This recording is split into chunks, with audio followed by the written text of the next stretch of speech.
Hi, I'm Paul Edwards, author of the Mourner's Woods books, and first and foremost, a monster kid. Today I'm reading Famous Monsters of Filmland, issue 132 from 1976, the King Kong Special. I thought some of you might enjoy flipping through this vintage monster magazine with me, just in case you don't own your own copy of Famous Monsters of Filmland, issue 132, the King Kong Special. And together we can see what kinds of vintage monster goodness is in here. Basil Gogo strikes again with another knockout cover for Famous Monsters of Filmland. He painted almost 50 of them. This is a good one. And let's dive right in. Oh, brother. The Forrest J. Ackerman jokes are starting already. World's number one fall guy. Now remember, the 1976 big budget remake of King Kong was all the rage. It was all anyone was talking about in 76 in terms of monster movies. So it's no surprise that the new Kong would get a prominent part in this magazine. So let's take a look. King Kong coverage. The King in New York. Okay. All right. Old Kong Lives. All right, let's take a look. Nice. Yes, this is the 1976 publication of Famous Monsters of Filmland. They're looking ahead. King Kong 1977. The remake came out in December of 1976.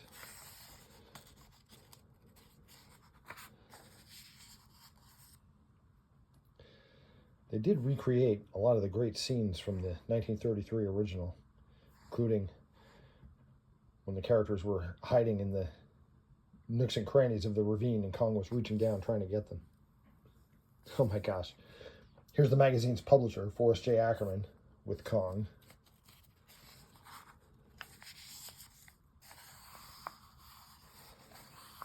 There's Kong when the oil company put him on display as their new mascot.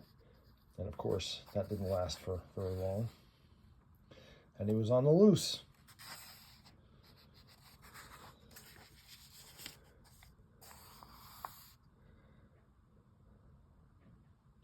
I liked Dwan.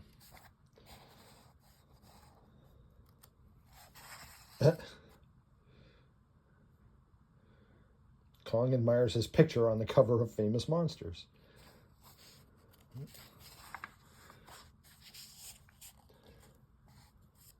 Out of control. Oh boy.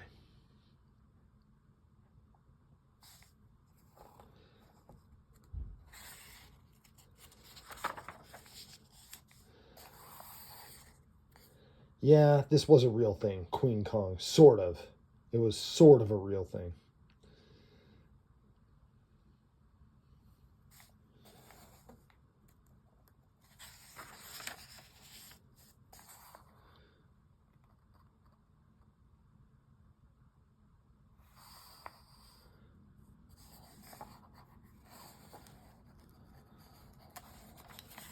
Oh my gosh. The King in New York.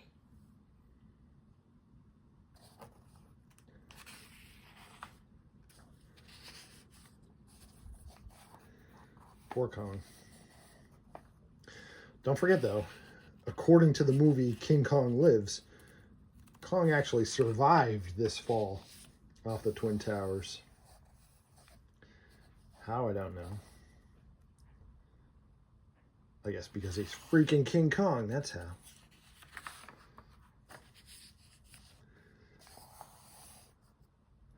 Quatermass Experiments. Nice.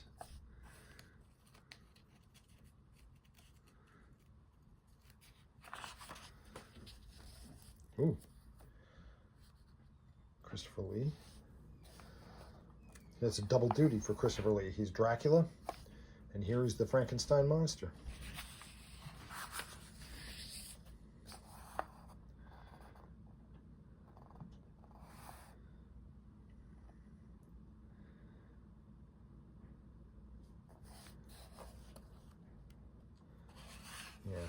The Quatermass that I'm most familiar with is this one, 5 Million Years to Earth. 5 Million Years to Earth is about the most Doctor Who production there's ever been that wasn't an actual Doctor Who episode. It's like the most Doctor Who vibe.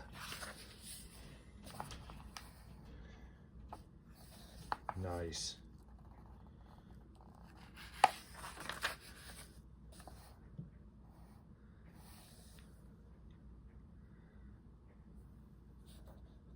Oh, I like this.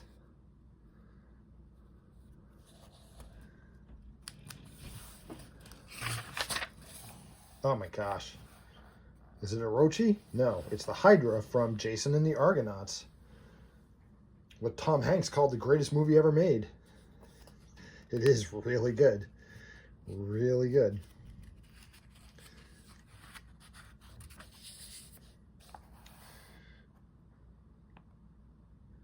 Oh my gosh.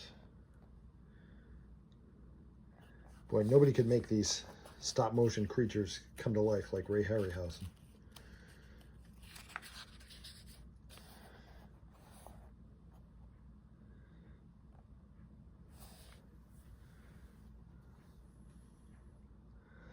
I guess that's a takeoff on White Zombie.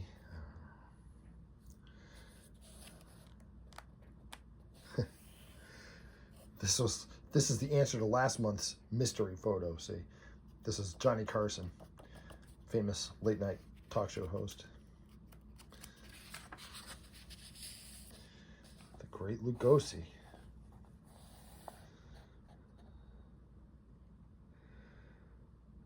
Well, of course, Lugosi's signature role was as Count Dracula. He played Dracula on stage a whole bunch of times, and then in the movie Dracula in 1931, and one more time in Abbott and Costello Meet Frankenstein in 1948. But he also played other monsters and creeps in a lot of other films. He did get a turn playing the Frankenstein monster in Frankenstein Meets the Wolfman. Here he is playing one of his best roles, Igor, in Son of Frankenstein.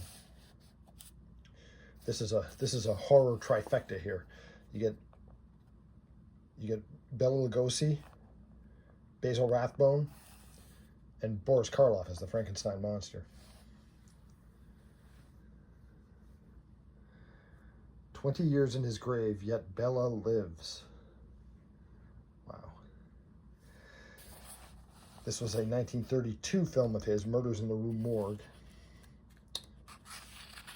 Check out the crazy wig. Here he is with Peter Lorre and Boris Karloff.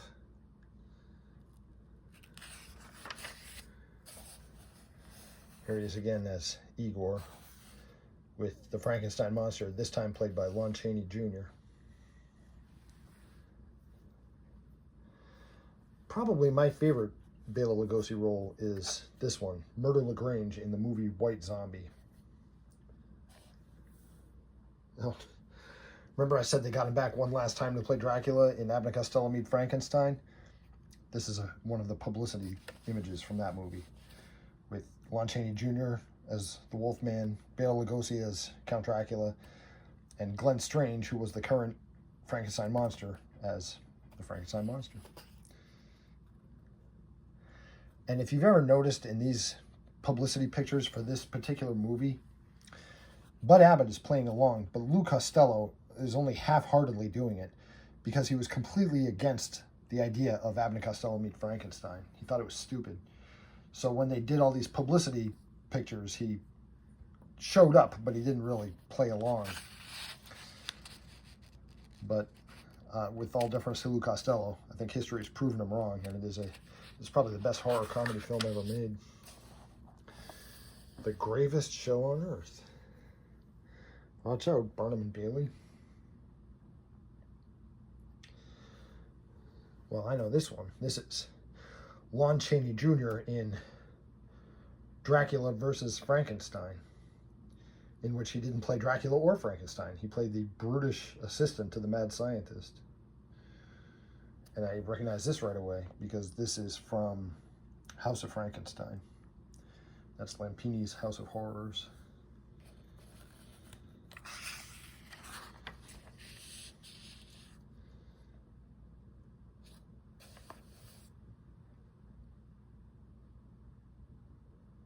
This is from a silent film, 1927, The Strange Case of Captain Ramper.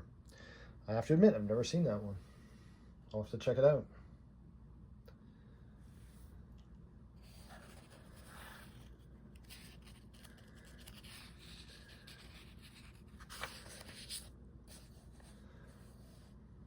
Planet of the Apes, of course.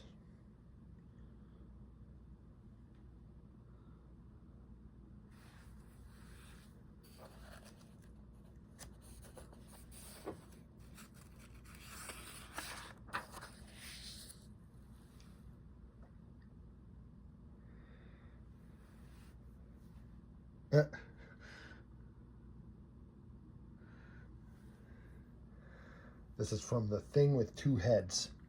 Before they made a thing with two heads out of human beings, they made one out of an ape.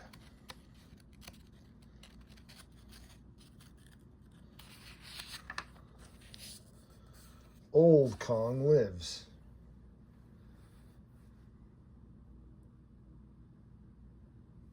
Yeah, they'll never top the original King Kong. The 1976 one was really good. The 2005 Peter Jackson one was really good. But they're never going to top the original.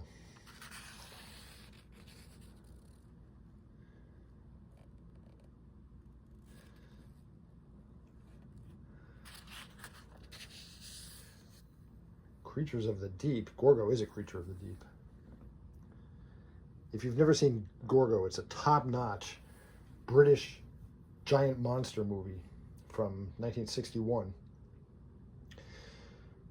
The 40-foot monster, Gorgo, is found in the ocean, captured, and brought to put on display in London.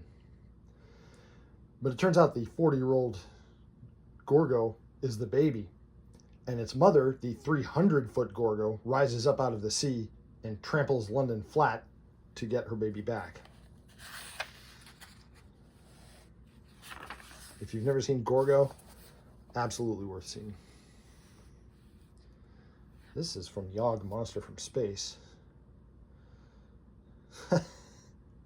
Here's poor Beverly Carlin being a trooper and playing along in a publicity picture for the alligator people.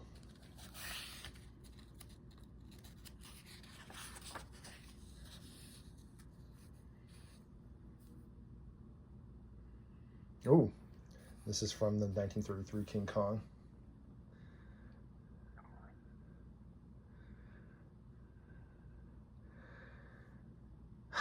This is from Gorath, although it's not exactly the image I would use to sell the movie to anyone.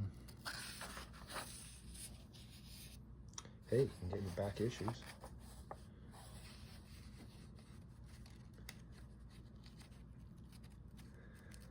Sometimes, if I have one of these that I've bought secondhand, I'll see where the previous owner, probably a kid, has gone through and circled the ones that he has.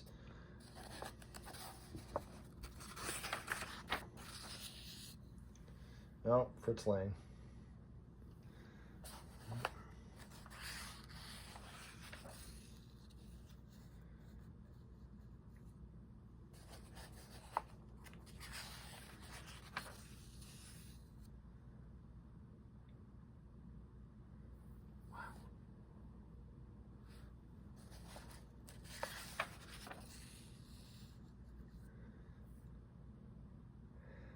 Sometimes these ads were the best parts of the magazine.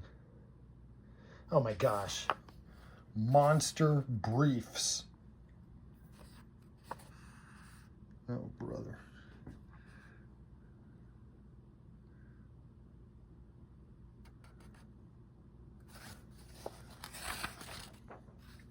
Oh.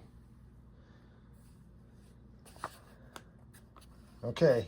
If you were a monster kid in the 70s like I was, you absolutely know what this is. This is from the TV show, The $6 Million Man, which was a superhero TV show. And this was the season 3 episode where the $6 Million Man met Bigfoot and discovered the secret of Bigfoot.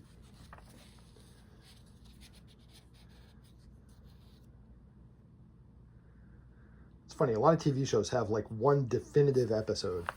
And for the $6 Million Man, that was it.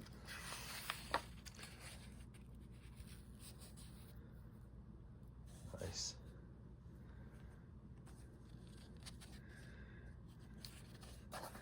Alice Cooper and Vincent Price. I've seen Alice Cooper in concert a bunch of times. If you're a horror fan, even if you're not a heavy metal fan, if you're a horror fan, you would love his stage show.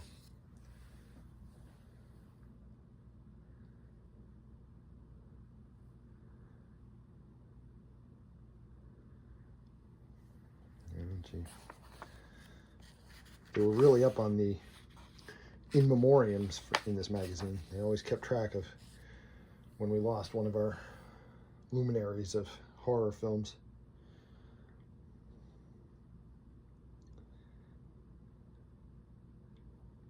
Ooh, you can get a monster car kit.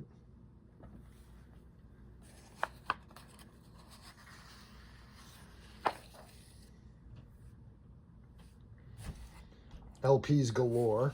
A lot of these were old radio shows of like horror and mystery shows, radio shows.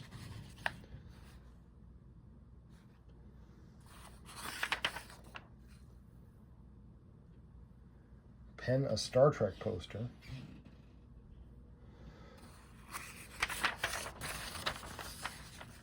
Star Trek novels, and here you'll see how these are numbered. These were real early Star Trek books. I had a couple of these. They were short story compilations that filled up a paperback, and you get like, I don't know, 4 maybe short stories, and altogether they'd come out to the length of a paperback. I vividly remember one of these where they were talking in the story about whether or not putting someone through a transporter for the first time killed them, because when they were reassembled, what would that do? That would reassemble their physical body, but it wouldn't transport their soul, would it? So the first time someone went through a Star Trek transporter, were they being killed? And ever since then, they were just an animate body. Kind of freaky. Star Trek, of course, was all the rage in reruns in the 70s, which is what led to the series of Star Trek movies.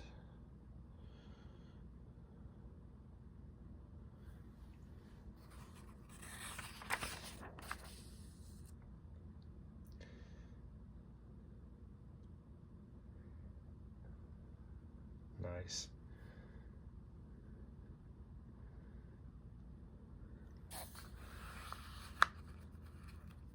Oh, Planet of the Apes masks. I bet those are hard to make look good. You can join fan clubs here.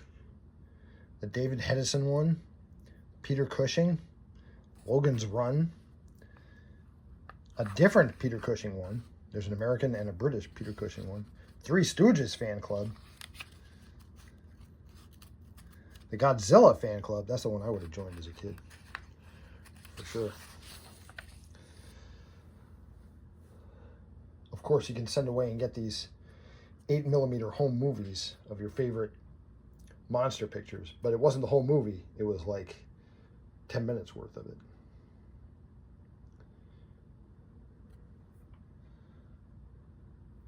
More Planet of the Apes.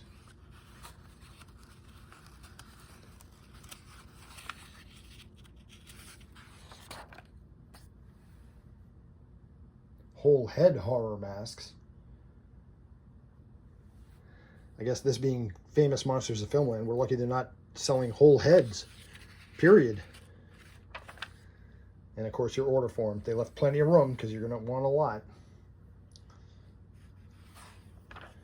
And we're done. And we're wrapping it up with a back cover image of the 1976 King Kong movie poster. Listen, if you enjoy classic monsters and vintage horror, you'd love my book series, the Mourner's Woods books. They're available on Amazon.com. I've written a series of novels that all take place in a haunted forest, Mourner's Woods. They are 99 cents for an ebook, $9.99 for paperbacks. I have different monsters in different books. They're a monstrous good time. Thanks for spending some time looking through the King Kong special of Famous Monsters of Filmland with me. I'll see you in Mourner's Woods.